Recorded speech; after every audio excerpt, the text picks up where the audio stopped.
Bonjour ou bonsoir. Dans cette vidéo, nous allons faire une comparaison des armées du Mali et de la Côte d'Ivoire. Cette vidéo n'est juste qu'une comparaison et n'a pas vocation d'inciter à la haine.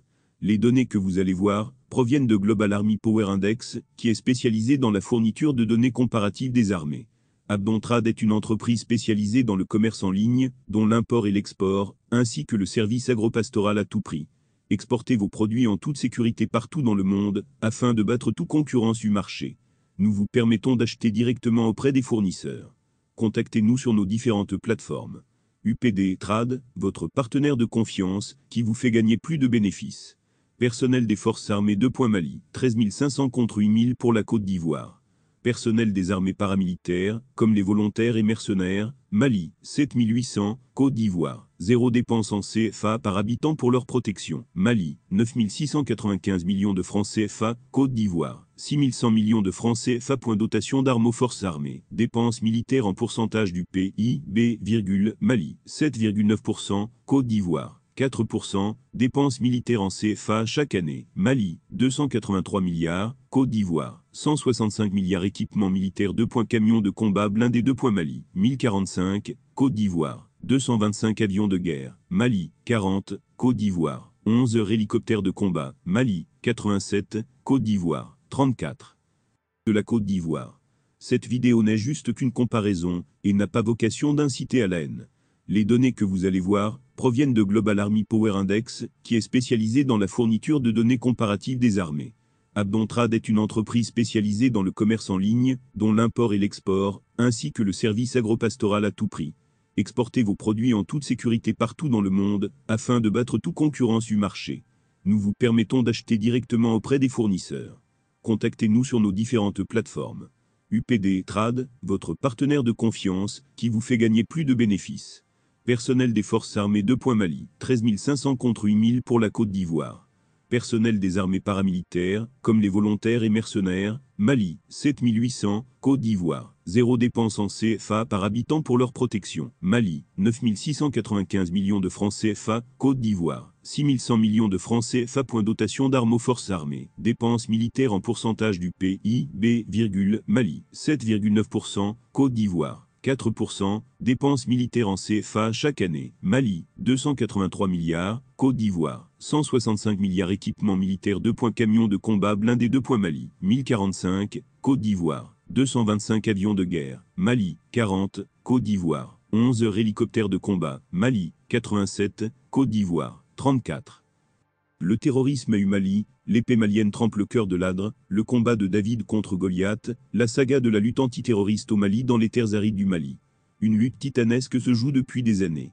Depuis 2012, ce pays, autrefois berceau de civilisation florissante, se trouve pris dans les serres de l'hydre terroriste, un monstre à multiples têtes, et à l'appétit insatiable de destruction. Dans les tourments de la crise politique, qui secouait le pays cette année-là, les ombres s'étendaient sur les terres fertiles du Mali.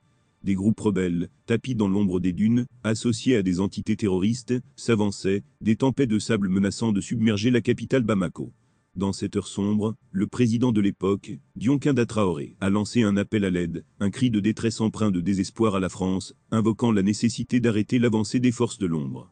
C'est ainsi que naquirent la force Barkhane et la MINUSMA, des lueurs d'espoir dans les ténébreux. Mais dans le cœur des Maliens, un sentiment de désillusion commençait à germer avec l'enlisement de la crise sécuritaire et l'arrivée au pouvoir du colonel Assimi Goïta. Une lueur d'espoir s'éteignait dans les yeux de ceux qui espéraient une libération prochaine des griffes de la terreur. Les partenaires occidentaux semblaient jouer un jeu trouble, dans la lutte contre le terrorisme, une danse macabre, où les intérêts géopolitiques se mêlaient aux aspirations de liberté. Dans cette tourmente, la voix du peuple s'élevait, réclamant le départ des troupes françaises, et de la MINUSMA, témoignant ainsi de la quête de souveraineté nationale, qui animait les cœurs des Maliens. C'est dans ce contexte de désillusion et d'aspiration à l'indépendance que le Mali a pris une décision audacieuse, se tourner vers l'Est, vers la Russie, et tisser des liens stratégiques dans le domaine de la défense.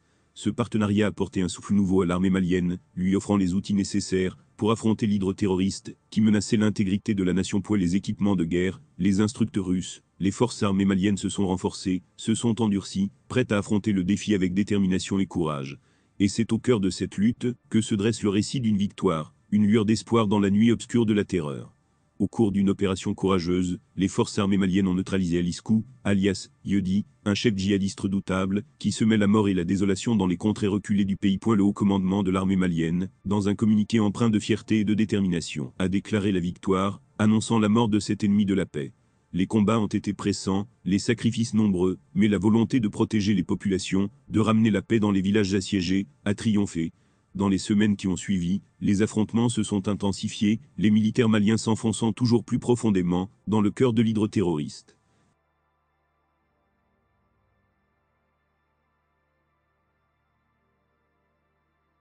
Cette guerre complexe et asymétrique est une lutte de longue haleine, une épopée où le courage, la détermination et la résilience sont les seules armes valables. Mais dans chaque bataille, dans chaque victoire remportée sur les forces de l'obscurité, une lueur d'espoir brille dans le cœur des Maliens, témoignant de leur indomptable volonté de liberté et de paix. Clémence présidentielle. 298 détenus bénéficient de la grâce du colonel Assimi Goïta. Le ministre de la Justice et des Droits de l'Homme, garde des Sceaux, informe l'opinion publique de la signature par le président de la transition, chef de l'État, son Excellence le colonel Assimi Goïta, du décret NGR 2024 à 023 CBPT-RM du 11 avril 2024 accordant des grâces collectives. Cette décision, qui est une mesure de clémence accordée aux détenus civils et militaires ayant fait l'objet d'une condamnation définitive, ayant fait preuve de leur amendement et montré de bonnes prédispositions à la réinsertion, a concerné 298 détenus pensionnaires des établissements pénitentiaires suivants: Maison centrale d'arrêt de Bamako, Maison centrale d'arrêt de Kenuroba, Centre pénitentiaire agricole de Kenuroba, Centre spécialisé de détention et de réinsertion pour femmes de Bolé, les maisons d'arrêt et de correction de Kei, Nuro du Sahel, Diema, Bafouab, Tukoto, Kulikoro, Kati, Douala, Fana, Sikasso, Kousiala, Buguni, Kaliolo, Ségou, San, Kolokani, Kangaba, Nara, Baroli, Markala, Boni, Kiteta, Kolondiba, Kuniba, Kelesoubou, Mopti, Bandiagara, Koro, Gao, Tombouctou, Ignavan.